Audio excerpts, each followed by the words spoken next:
Bonjour et bienvenue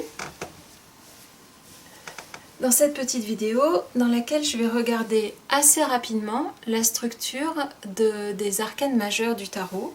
Dans la vidéo précédente, on a vu la structure générale du jeu des 78 cartes et là on s'intéresse plus particulièrement à la structure des 22 cartes qui constituent les arcanes majeures. Alors c'est un premier survol assez rapide puisque je les regarderai bien plus en détail une prochaine fois. Mais je voulais faire une courte vidéo pour montrer comment s'est organisée la série des arcanes majeures. Donc on a vu qu'on avait 22 arcanes majeures, dont 21 qui sont numérotées de 1 à 21, et une qui soit n'est pas numérotée, soit porte le numéro 0. Il arrive aussi dans certains jeux qu'elle porte le numéro 22. Je vais comparer le Rider-Waite-Smith avec le tarot de Marseille, dont c'est un descendant, mais le Rider-Waite-Smith, même s'il s'appuie sur les arcanes majeures du tarot de Marseille, il les réinvente aussi et il les réinterprète. C'est une interprétation nouvelle, donc on verra qu'il y a des petits changements. Alors, pourquoi c'est important que les cartes, à partir de si on écarte celle qui n'est pas numérotée ou qui porte le 0, pourquoi c'est important que les cartes soient numérotées de 1 à 21? L'ordre est très important parce qu'il s'agit d'un voyage initiatique, d'un périple, avec un début, une fin et des étapes intermédiaires tout du long. Et ce périple, on peut l'appeler le voyage du fou, c'est lui qui voyage à travers les 21 autres cartes. Et il suit la même structure que le monomythe selon la théorie de Joseph Campbell, la théorie le voyage du héros.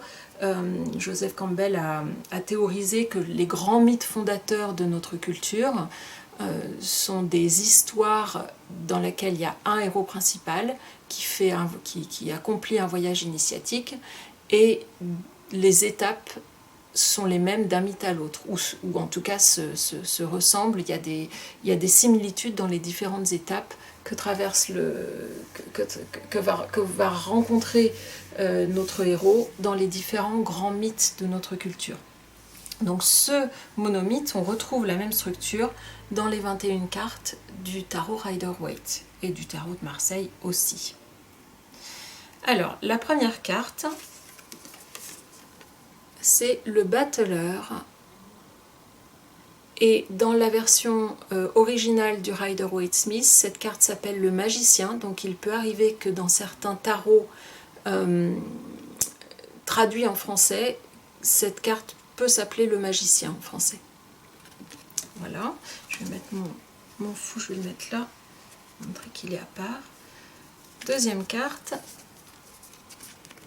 la papesse, qui s'appelle en anglais The High Priestess. Donc on peut aussi parfois trouver des cartes qui s'appelleront la grande prêtresse en français. Ensuite on a l'impératrice, la carte numéro 3. L'empereur, la carte numéro 4.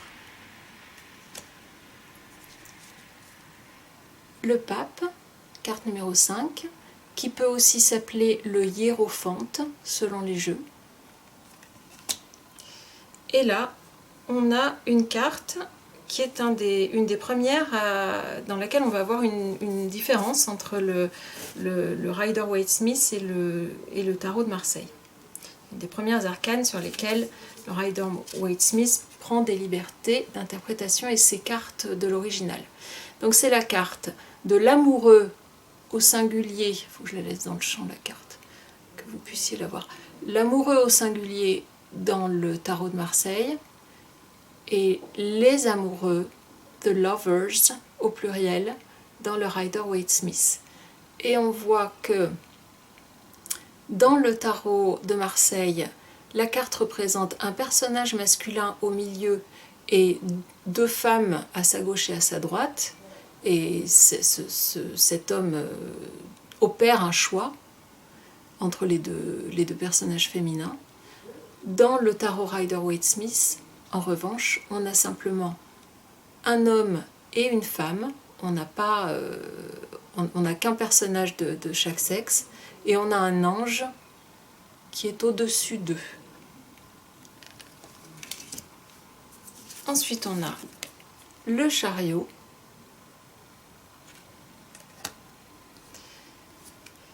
Et là, il me manque une carte, parce que je devrais pas... Voilà, elles ne sont pas dans l'ordre.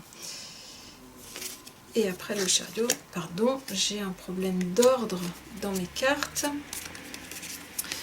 On a la carte, donc le chariot c'était la carte numéro 7, et on arrive à la carte numéro 8, et là aussi on a une variation, c'est la variation de structure la plus importante entre le Rider-Waite-Smith et le tarot de Marseille, puisque la carte numéro 8 dans le tarot de Marseille, c'est la justice.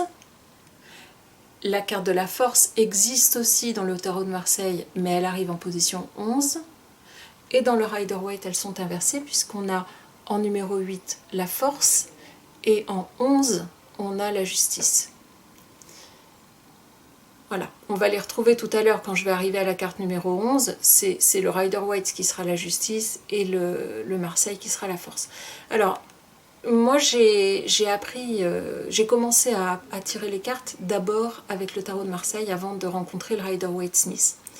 Donc même si maintenant je pratique plutôt le Rider-Waite-Smith, j'ai quand même des restes de la façon dont j'ai appris.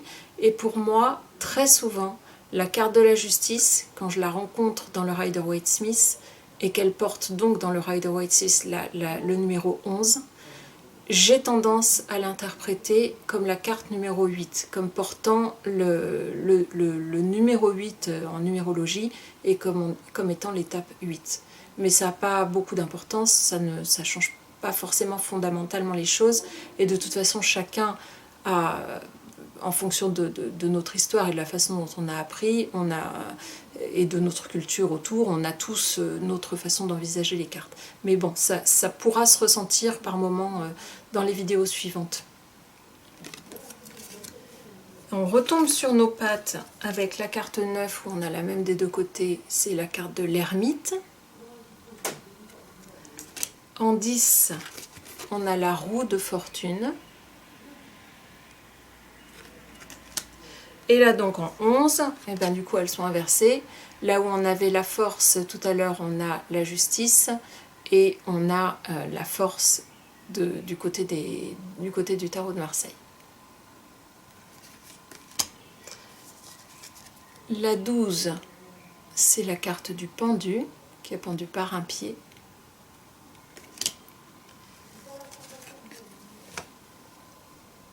Et l'arcane 13, elle n'a pas de nom dans la version Marseille. Elle s'appelle rien du tout, elle s'appelle la carte numéro 13.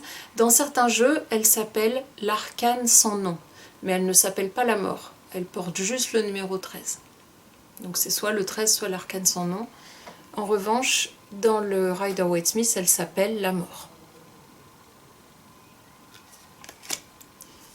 14, on a la tempérance, avec notre ange qui verse de l'eau d'une coupe dans l'autre. Le diable en 15e position, avec les deux humains à ses pieds qui sont enchaînés.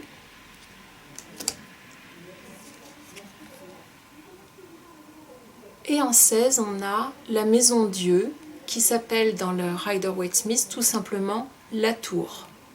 La version originale du tarot de Marseille s'appelle la maison Dieu. Voilà. L'étoile.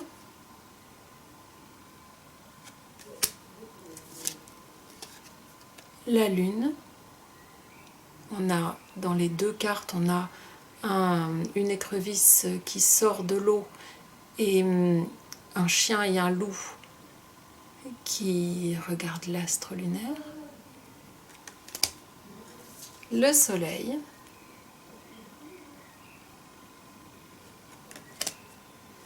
Le jugement. Avec un ange qui joue de la trompette. et les morts qui se réveillent et qui sortent de leur cercueil. Et enfin, on arrive au bout du voyage avec la carte du monde, la 21e carte. Voilà, c'était une petite vidéo un petit peu rapide, mais pour montrer la structure des arcanes majeures dans le tarot divinatoire. Alors jusqu'ici je me suis beaucoup appuyée sur d'autres jeux puisque je parle beaucoup du Rider-Waite-Smith, mais dans les vidéos, jusqu'ici dans les différentes vidéos, j'ai beaucoup fait de comparaisons avec d'autres jeux, notamment le Marseille, mais aussi le tarot nouveau ou des tarots italiens.